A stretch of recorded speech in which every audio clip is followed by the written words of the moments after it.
see the LeBlanc and think victory is on its way. That said, there isn't really a lot of easy to use the two though, but you're kind of 45-50% HP, because once LeBlanc has that mimic, rotation ultimate back up, that is just straight up lethal, right? And the Azir doesn't really have a meaning. That's what you hate to see. Well, he's going to try and make up for it by taking some grubs. He gets plus 30 off of that one. Jun will be annoyed at him for taking some of the gold, and he's actually pivoting up toward this top side. Oh, wow. Missing uses Air as a taxi. Scout flashes in, and Light has been left to the wolves. He tries to trade back, but he is going to fall. It's a 2-for-0 and the grubs. And JDG find a nice little fight for themselves. Really, really nice. Hopping over a wall, QR, land a chain, and that's normally, a good chunk of somebody's health bar that will go down. That said, though, Scout not doing too badly in the poke wars himself, as it's JDG starting up the Dragon, looking to trade this 1-for-1, and Tien on the top side. What does he do with this free time? Well, so far it's looking like he's going to steal away a Gromp, but Arla's playing very safely, very respectfully on that top side as well.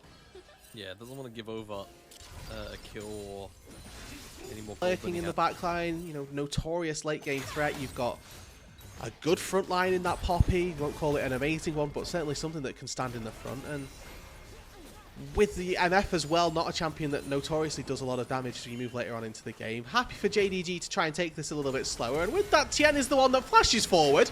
Impale's missing and decides we actually want some action here. Aftershock keeps him alive for a little bit longer, but not long enough. And it's going to be Breathe that picks up the first kill for Weibo.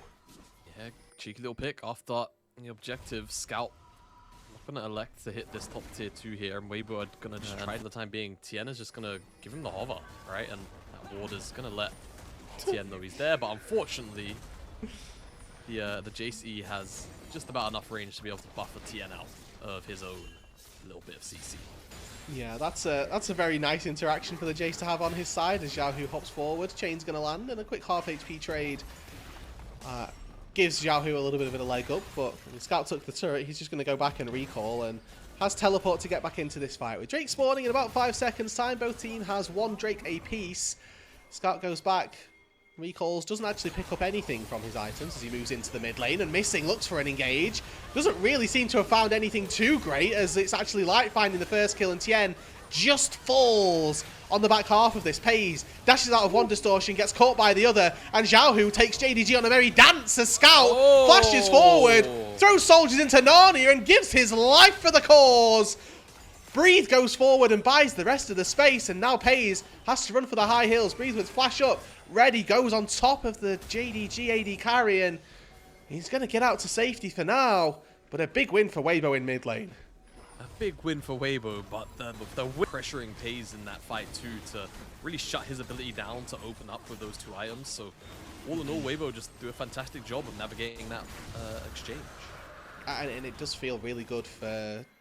It was kind of leashed by the end of it, as just putting the positional advantage gained to immediate use, securing this tier 1 in the mid lane. Side lane waves and scenarios, the objectives are often just so much more important to handle, as Xiaohu is just going to deal a bunch of damage to Arla. That was just QR. Yep. So imagine a chain on top of that, and that's quite possibly just lethal damage at the minute for the LeBlanc, who's looking pretty... It's going to be done. They're going to be done before we are. Yeah, and maybe JDG are looking to make that happen a little bit sooner as the engage comes through from Missing, but once again, it's a solar flare onto Ascana, who has still got 4,000 HP to go, but that looks a little more convincing. Xiaohu flashes and dashes into the backline to find nothing. Air has low, won't go down. Missing once again. Goes forward and finally falls. The first kill goes to Weibo, but JDG are cleaning up. Breathe the next to fall. Xiaohu's got to distort out to safety. And Light's flash might just be 1 second just too late. And JDG find the fight, find the kills. And now they can turn tail, head toward the Baron. Yeah, head towards the Baron for sure. Xiaohu chunks out Shun. Is he going to find a bit more than that? Steadfast presence. He's got him. Solo kill him. Who's the assassin here, Jamada? Jun or Xiaohu? I mean, it's the Poppy with the Sundered Sky, of course. Like, come on now. It's just the front line still, and then this is where things get funky. Xiaohu sees, a 1.4k no magic resist target, but the steadfast presence reaction time is there. He can't dash back, so the second part of the Q connects, and the buckler auto was buffered before the distortion comes through on the return for Xiaohu. And now, as we come out of the replay, JDG is sieging onto the bottom side of tier 2. And now with the Baron, the game you'd like to think will open up, and hold on a second, Jun's just caught Xiaohu and taken him once again. I mean, about half HP from that LeBlanc is, again, very threatening. Her dashing forward now makes it much more difficult, and you know, if Paige just gets a couple quick autos, maybe that's going to be enough, as Weibo lurking here on this bot side, still attempting to defend this tier 2, but Paige already took the tier 2 in the mid lane. He pivots down to the bot side, and they find that without any real pressure either.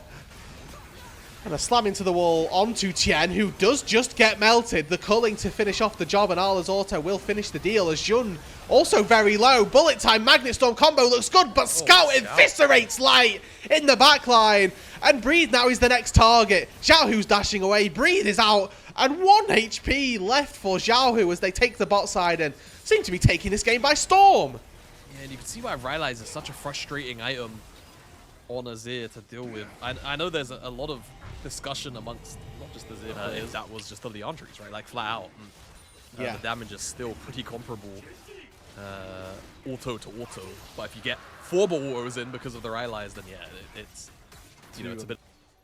Whilst it's not necessarily the most gold in the world at this point in the game, in terms of just pressure, it'll be good as well. Goodbye for the time being, Xiaohu. But that was Solar Flare as well. Yeah, it was Solar Flare, but we won't talk about it. Oh, hello, actually, Shun might be in a bit of trouble. Impale.